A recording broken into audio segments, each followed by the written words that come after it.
Welcome back, everybody. Today we are going to watch the Germans of Latin America.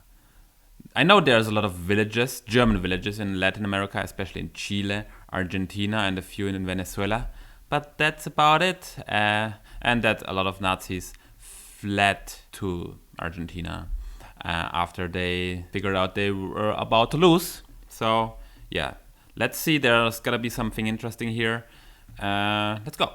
It's quite intriguing how ethnic Germans had such a huge impact on the United States, becoming one of the largest, if not the largest ethnic group in the entire country. Yet today, nearly the entirety of the German community is heavily assimilated into mainstream American culture, with there only being a handful of monolingual German-speaking villages left out in Amish country, and their unique lifestyle and culture is in danger of extinction. Yeah, I've always wondered how many people in the States still speak German, because 50% of your ancestors, if you're from the States, are German. However, another Would be a nice video. community that doesn't get nearly as much attention is the German community just south of the border. Although Germans in Latin America aren't entirely connected in the same way that German Americans are because of the non-contiguous nature of their settlement and the fact that Germans are spread out over the dozen or more countries of the region, we can still compile some of the history of these old German migrants and settlements that are not only still around today, but contrary to those in the US, are actually thriving.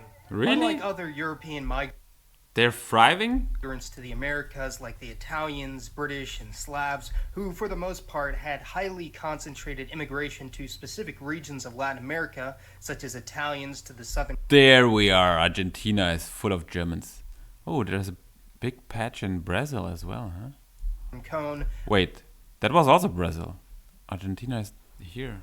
Irish and Welsh to Patagonia, and Croats to Tierra del What? Fuego, the Germans actually had countless settlements established throughout the region, although some areas did see a higher number of migrants than others. Similar to German migrants to Northern Deutsche America, Kolonien there in were many Südbrasilien. reasons that these immigrants came to these destinations, whether they were missionaries, humble farmers, simply trying to make a better life for their families, and yes, even former National Socialists. More on that later. But where and when did this trend of German settlement in the Romance-speaking New World begin? Well, the journey of many of these immigrants begins in some of the most unexpected of places, and some of the routes and paths they took were so bizarre they've piqued the intrigue of many around the world.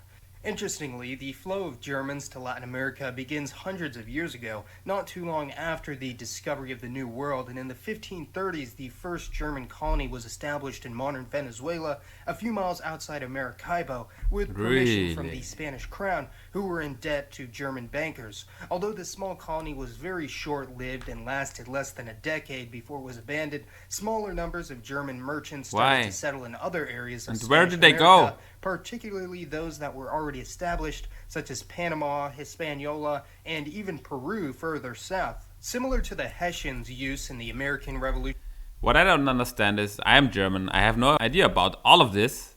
We learn so much in Erdkunde and history, but we don't learn anything about German migrants and colonies. It's weird. Revolutionary War, Prussian mercenaries were contracted as soldiers for wars fought in Latin America, including being hired by the Dutch in the 17th century in their war against the Portuguese. In 1630, the Dutch attempted to establish a colony in the northeast corner of Brazil in order to gain more land for agricultural production, and the short-lived Dutch colony known as New Holland was settled by many Dutch and German farmers before being reconquered by the Portuguese, and most of the migrants were expelled. Now, the vast majority of these early German immigrants who came from Prussia, Austria, Switzerland, and other German states were almost completely enveloped by the emerging Hispanic culture of the Americas and had not yet begun to carve out their own villages and neighborhoods. This period of German immigration didn't begin until the 1800s, when Latin American countries began fighting for independence across both continents, and with most countries being a mix of Amerindian, Spanish, and Mestizo populations, the new governments desired immigrants from European countries, and Western Europe's burgeoning population was a prime target. Initially, Germans in the northern half of Latin America didn't establish their own agricultural colonies, but rather became active in the commerce section of Latin American economies, although by the 1820s, Those outfits, German guys. immigrants in Brazil, which was still tied to Portugal So at the cool. time, were gaining land and power. Look, everybody's wearing a hat. Where did hats go nowadays? I miss hats. It was rather standard Oh, for there's Germans to marry other white ethnic groups Don't in wear these those countries, hats. such as Italians, French, or Dutch, and even not too uncommon for Germans to intermarry into the Mestizo, Pardo, or Amerindian populations, especially in large cities where What is it? Prinzessin Kaisers? Princess Kaiser? What? Kaiserstadt. Oh, intermixing that's was the already name of the city. commonplace. So the Brazilian and other Latino governments didn't see German nationalism as a particularly pressing threat. However, following the unification of Germany in 1871, the Brazilian government put restrictions on German immigration in order to keep them from becoming a majority in certain regions of the country, especially in the They were south, which already scared. had more immigrants than citizens. Another region where Germans settled was in Mexico, and along with Anglo-American settlers from the southern U.S., Germans made up one of the largest European communities in the Mexican state of Tejas and Coahuila. Really? Following the Texas Revolutionary War, Germans were actually fairly divided between support of the Anglo-Texians and Mexican government. And one story told here in Texas is how during negotiations during the Texas War of Independence, at a large gathering of Texan and Mexican troops, out of the entire army there wasn't a single Spanish speaker on the Texan side and not a single English speaker on the Mexican side. However, Wow. there were two German-born soldiers, one in each army, who could communicate with each other in German and Two. translate back to each side. Today, Texas is well known for its vibrant German community, the largest of the southern United States. Really? Focal point of German immigration to central and western Texas. Interesting. I didn't know Texas is so full And of there are Germans. still German settlements in northern Mexico, especially the state of Chihuahua.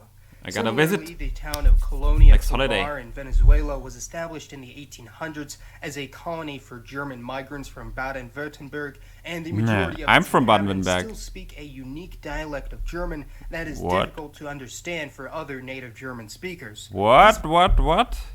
Colonia Tovar. I gotta look that up. Colonia Tovar. People from Baden-Württemberg live there. I'm from Baden-Württemberg. Guys. 70 miles from Caracas in Venezuela. 21,000 people. Is it in English?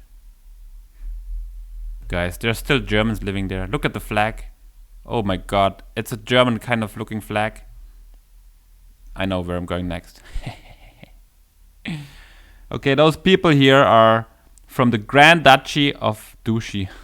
I don't know how to pronounce that. Of Baden, which is like 20 kilometers from the city I was born. Occupied much of the eastern bank of the Rhine River. I know, blah blah. Guys, I'm gonna look for a video how the people speak there, and then we can judge if the language evolved differently or not. Okay, but this is for another video. Let's continue with this video. Dialect of German that is difficult to understand for other native German speakers. This brings us to one of the more unlikely sources of German immigrants in Latin America, that being regions outside of Germany. You see, ethnic Germans had been migrating to Eastern Europe for This is all centuries Germans. before the unification of Germany, with one of the largest enclaves located This here, my grandmother was born in a German settlement near Odessa.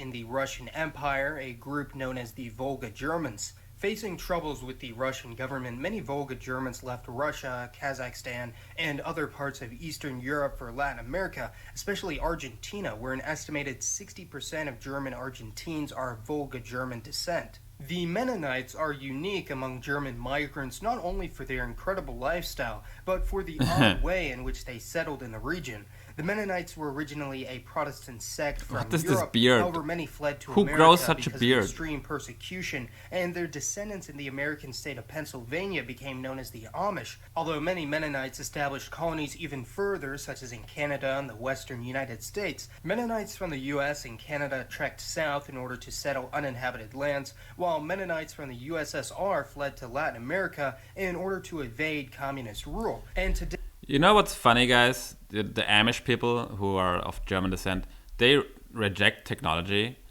and Germans today are pretty much the same because they're very cautious when it's about new technology, and yeah, they don't like new things. So it's not surprising at all. Today, Mennonites in Belize, Paraguay, and Bolivia, despite making up only 2 to 3% of the population, contribute 30 to 40% of the agricultural production of these nations, living in some of the most isolated areas of these countries, and still have a very traditional lifestyle. Now, during World War II, the Nazi Party hoped to gain support among its massive ethnic diaspora and targeted foreign communities of German origin, especially among more recently settled areas, which made Brazil a prime target. And although a handful of South American-born Oh. Germans Deutsche auf der Erde. This is a really interesting map. 70,000 in Africa, 800,000 in South America, 8,000, 300,000 in Canada. Guys, there's so many Germans everywhere. I didn't even know. Look, 83 million. What? Germany doesn't even have a population of 83 million anymore. That's crazy. did join the war effort in Europe, the vast majority of the I need to save this map for later. community didn't affiliate themselves with the party. Now, the whole Nazis in South America gag isn't entirely a myth, though, as following World War II, Argentine President Juan Perón, who was partially sympathetic to the National Socialist cause, set up passages in order to smuggle former SS officers out of Europe in order to use their military and technical experience to improve the country. All in all, an estimated 10,000 former National Socialist officers and their families. So it is true. Look, estimated number of Nazi war criminals in Latin America. Chile, only 1,000. That's not very much. Evaded capture by fleeing to South America, where they knew they could blend in with the existing German community and would not be extradited or prosecuted. As of 2018, there are an estimated 20 million people of full or partial ethnic German descent in Latin American countries today, compared with 50 million in the United States, with over half, or 12 million, residing in Brazil, with the next largest communities in Argentina, Paraguay, Mexico, Wow, and that's Guatemala. so many. Although in terms of actual percentages, the largest at around 6 to 8% are Paraguay and Argentina, both of which have large Mennonite as well as other ethnic 8% of the population is ethnic German in Paraguay? German What? migrants. Out of this 20 million people, only a fraction, perhaps 1/3 or 7 million, are completely unmixed, unassimilated, and still speak the German language, and this includes the 200 to 300,000 Mennonites who, despite initially being numerically insignificant, have exponentially grown as a community because of an unwavering high birth rate, very similar to the Amish community of Pennsylvania, who, unlike many other European groups in the state, still have a positive net growth rate.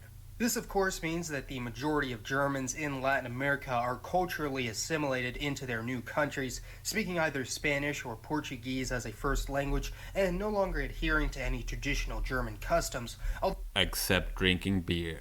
although earlier German immigrants did contribute much to early Latin American culture. It's also noteworthy that Catholics are overrepresented among German Latin Americans, making up a slight majority with a Protestant and irreligious minority, and this can be attributed to both the desire Why is irreligious written with a space here? Irre means crazy, you know. Is it a hint? of Catholic Germans to have an accommodating society, and hence choosing Catholic Latin America, and Protestant immigrants that would later convert to Catholicism in order to blend in, and all this is without mentioning that Germanic peoples have already influenced Latino culture before Latin America was even a thing. If you saw my earlier video on the Goths and Vandals, then you know that the nations of Spain and Portugal themselves partially owe their very existence to the Germanic people, as even though the Goths were responsible for the collapse of the Western Roman Empire and established the Visigoth kingdom in Iberia, it was also the descendants of said Goths who would hold their own against the advancing Islamic Caliphate and were instrumental in the reconquest of Iberia, with many of the noble families of Spain and Portugal being of Germanic ancestry. So, to conclude, despite smaller numbers, Germans have contributed more to Latin American societies than most people would ever guess, and likely I long would after never the have last guessed. German-speaking towns in the U.S. fades into history, the Mennonites of Belize or Paraguay What is this car? What? That's so funny.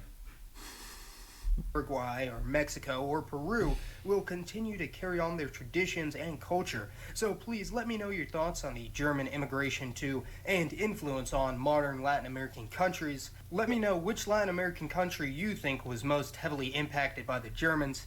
And as always, thank you so much for watching. This has been Mason. Und auf Wiedersehen, mein Freund. Auf Wiedersehen, mein quite an- Freund.